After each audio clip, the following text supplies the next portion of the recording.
Anong klaseng British company yun? Bibili ng chopper tapos on installment? Okay lang po, hingi po ako ng extension po within the I'm days na sorry. bigay ko po yung contract No, I'm po. sorry, Mayor. You promised to Apo. tell the committee the name of this British company. So please. Okay, ko-confirm ko lang po para sigurado. Kasi, Bakit hindi nyo alam, Mayor?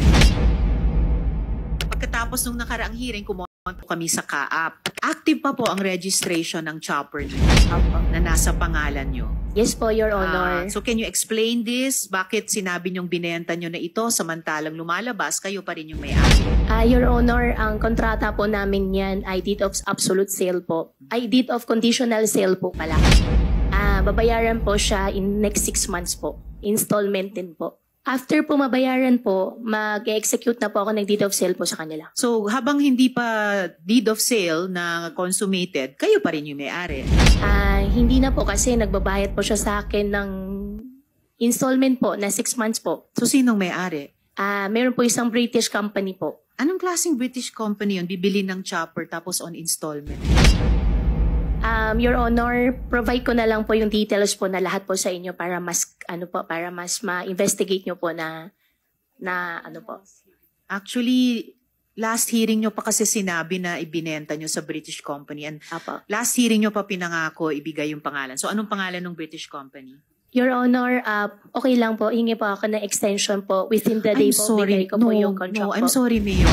Binigyan Sige na po kayo ng ilang araw mula nung nakaraang hearing, and you promised to Apo. tell the committee the name of this British company. So please. Apo, ngayon, ano yun Yes, po? opo. I need the answer now. Kasi dapat hindi ganitong kahirap magtanungan ng magkatrabaho sa gobyerno. Kung facts yan, dapat na ibibigay natin sa isa't isa. Apo. Hindi yung humingi kayo ng palugit noon, ibinigay naman ng chair. Ngayon, ipa-follow up ko, hihingi na naman kayo ng palugit. No, please, if there's any truth to that sale to a British company, ano po yung pangalan ng British company na yan? Opo, Your Honor. Iko-confirm ko lang po para sigurado po. Ko-confirm nyo yung pangalan?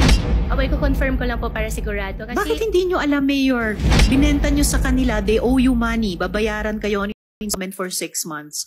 Ano pong pangalan ng British company na yan? Your Honor, yung pangalan po, ang na-execute po is yung lawyer. Kaya iko-confirm ko lang po para sigurado Sinong po. lawyer? Lawyer ko po. Ano pangalan ng lawyer nyo? Attorney Phil Joy. Attorney Phil Joy. Opo. Apelyido nila yung Phil Joy? Phil Joy po, Baluyot po. Baluyot. Andito ba si Attorney Baluyot? Opo, wala po. Ang pangalan po ng company po, New Summit Industries Limited po. New Summit Industries Limited. Opo. Anong negosyo nitong New Summit Industries Limited? I believe po, ang negosyo din po nila is chopper din po. Chopper din. So, Opo. chopper ang negosyo nila pero bumili sila ng second-hand chopper sa inyo. Ang pagkakalam ko po, Your Honor, matagal daw po ang waiting time po ng Lion Air po ngayon. At it so happen po, tinanong na binibenta ko po dahil ang gusto ko naman po talagang negosyo po doon sa chopper ay gagawin po siya parang air taxi. However po, hindi po nag-push through, binenta ko na lang po. So, itong New Summit Industries Limited, nasa chopper business, pero hindi makabayad sa inyo ng cash. Magbabayad sa inyo on installment over 6 months. Yan po yung usapan po namin, Your Honor. Alright.